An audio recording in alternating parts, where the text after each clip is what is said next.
Hi guys, Talking Joyce here again. Hi Sir Jonas, welcome back to the Talking Joy podcast. How are you doing? Right. How was last week for you? How's your date been going? How's the month of March so far? Right. It's been interesting. Quite interesting for me, right? I've just been having, those times. But how's life? How's life been treating you guys? This is the third month of the year. How is your walk with God been? Have you been missing services? Have you been fellowshipping with the brethren? Have you been attending church? Have you been praying? Have you been studying your Bible? I know that there are days where it's so hard, you are practically maybe getting back from work so late at night. You've not even had sufficient amount of rest. It doesn't even help that the nights feel shorter these days. And the next morning you have to get up and at it again. And then when you are getting ready, you're like, oh my God, I have not read my Bible in days right now. I've not read my Bible in days. And then it's okay, you know what, I'll do better tomorrow. And then there's tomorrow, there's next tomorrow, and then you discover that tomorrow is just an endless loop that never ends. Right? That was tautological. An endless loop that never ends. A loop is endless. Hi, Jesus. My English teacher will not be proud of me. Mrs. Jim, I'm sorry. Not really. Right? So, how's it been for you? How has fellowship with the Lord, has it been? If you've not been studying your Bible, you've not been praying, there's a new line that I have been telling myself, and it's that for as long as you have breath in your lungs, there is always day one. If you go day 50 and you fall, and you vacate for 500 days, if on the 501st day, you wake up, you can breathe in and breathe out, then that day can be your day one. You can start and build up again. Something that I've been trying recently for a few days that I hope I can keep up is with the use of audio Bibles. I think if you've not been trying that, I think it's a great hack. It's not study, right? It's just something playing in your ears, right? But then once in a while have protracted time of study. But how have you been? Now, I have a bad habit. I have a very bad habit. I don't want to call it a bad habit, but guys, that's what it is. I have the tendency to be very protective of myself, right? I remember someone accusing me a few months ago and years ago, because it happened recently, and then 2 years ago. In fact, a few weeks ago, if I can even be recent, someone said, that's the problem. You keep giving the idea that people can open up to you, but I never hear that you are open up to somebody. And the person was like, you look like this strong soldier who has everything all figured out.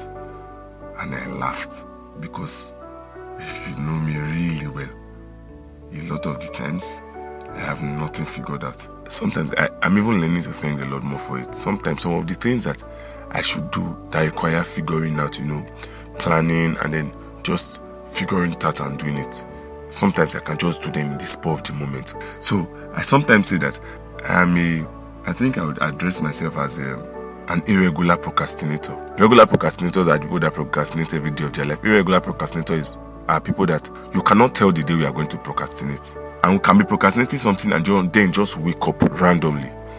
Like I do that at work a lot of times. I have tasks to do, so I'll do it tomorrow.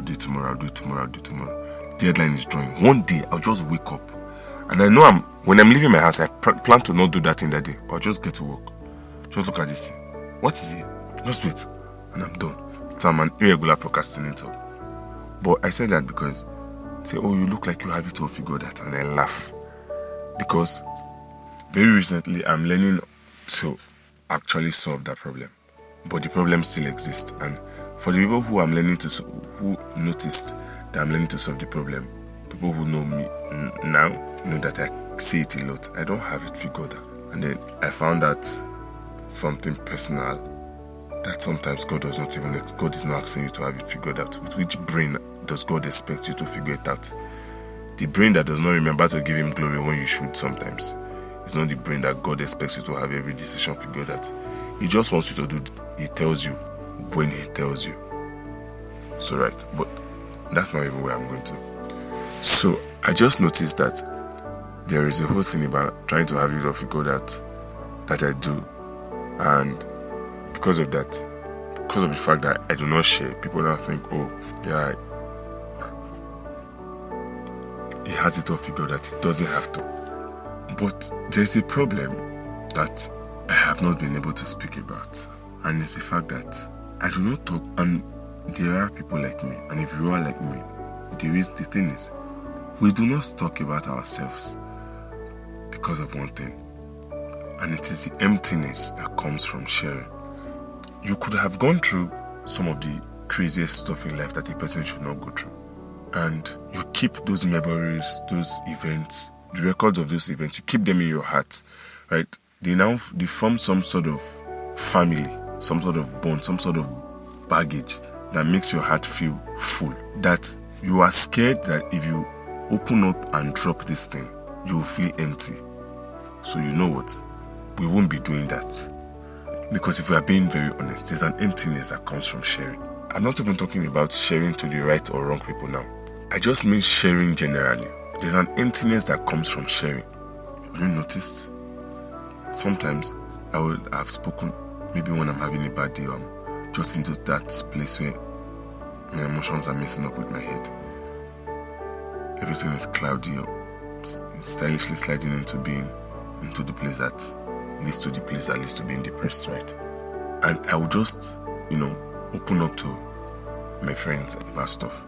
And some days I will just get home and be mad and angry, because when I sit down, I feel like someone has taken advantage of me. Sometimes the anger can go on for days, for weeks, for months.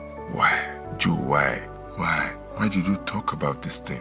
Because how I feel, and I think it's how most persons feel, is that when you have this information, it's like you've taken a part of me away, or you've taken a part of the individual away. I know from the beginning I said I was never here to talk about myself, but I think this is one of the episodes where I have to deviate.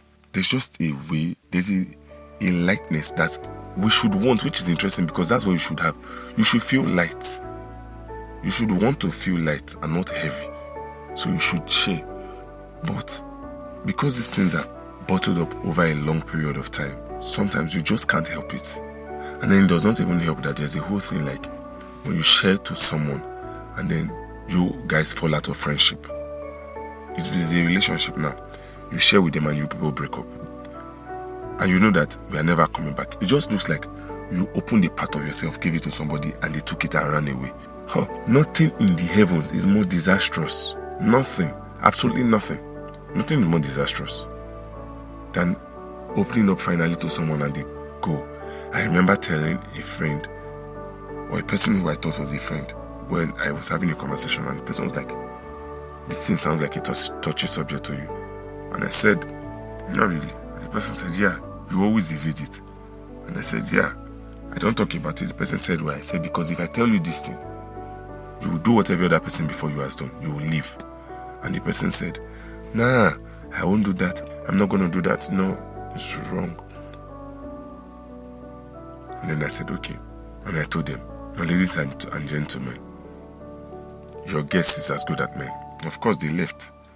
And I remember having another scenario where someone asked, and I told them, and the person said something. The person said something that forever revolutionized my mind on this subject. The person said, but you know that because the world moves, it's in people's nature to move.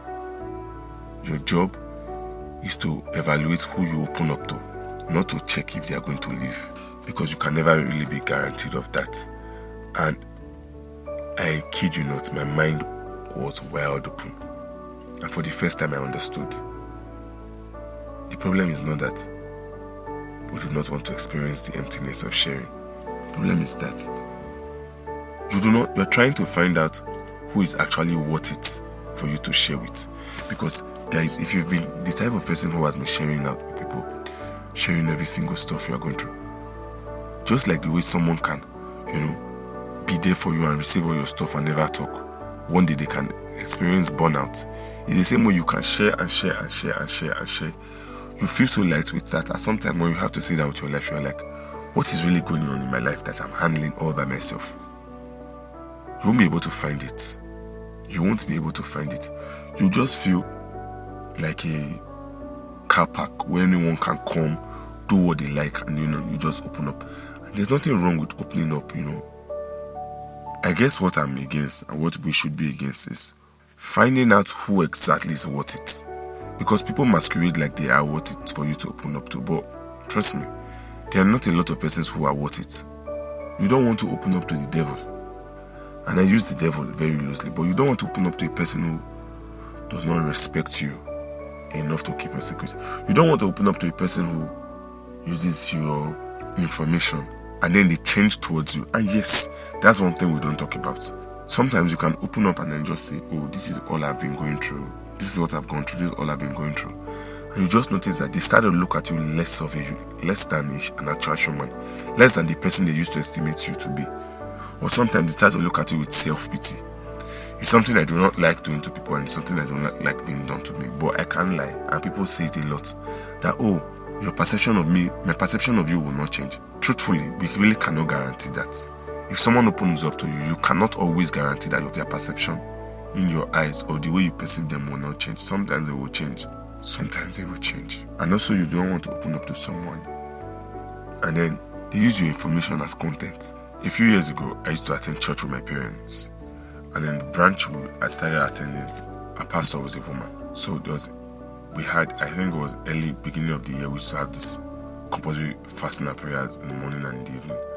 And after one of the morning sessions, I was closing church, because at the time I used to be the one in charge of closing and keeping, and I sort of was though not officially, but I sort of was an overseer of stuff. So I'll close church windows, set up, and do stuff like that, right?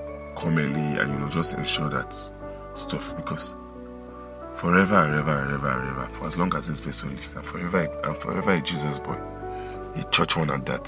So, but I digress with that. So after service that morning, Pastor stopped me and asked me a few questions about my family, my dad and stuff. And I was like, oh, I'm fine. And then she poked in a bit. And not to sound disrespectful, I told her some stuff. Now, it's something I do not do regularly. I'm finding it hard to see. I have an estimation of pastors and men of God and priests that does not allow me be very vulnerable like that. I haven't done that. I don't know if it's because I have not gotten to problems. I've not reached my life to get there, but I just don't know. So that morning I told her stuff. I said, well, God is in control. Ladies and gentlemen, I came for evening service, and guess who made the sermon? You guessed right, I did. I did not just make the sermon because she said it in a way that only me will know. She called my name and said it, the stuff that I told her that morning. I felt used. I felt empty. I just felt like I was a fool, because why should I have opened my mouth? And now I'm thinking about it. The emptiness that comes from sharing is not that kind of an emptiness where you feel like, oh, they've wrongly used your information alone. That's not the only emptiness alone. That's a type of emptiness, but that's not just it. There is also the emptiness of the fact that you are so used to carrying your baggage and all of your flaws and all of your mistakes and all of your harm and all of your errors, that you do not want anyone to come in and help you carry them anymore. So you do not open up.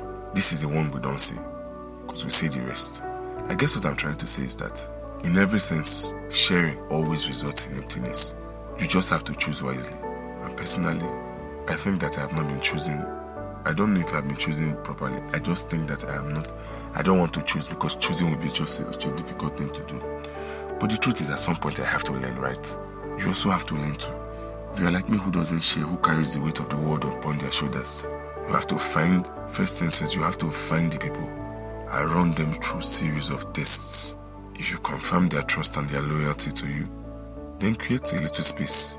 Give room for emptiness. Feel empty sometimes. If they judge you with their information, they were the persons who were less of a human than you are. They were the lesser human beings, not you. You can't always beat yourself about the things that you cannot always control. That's for this episode, guys.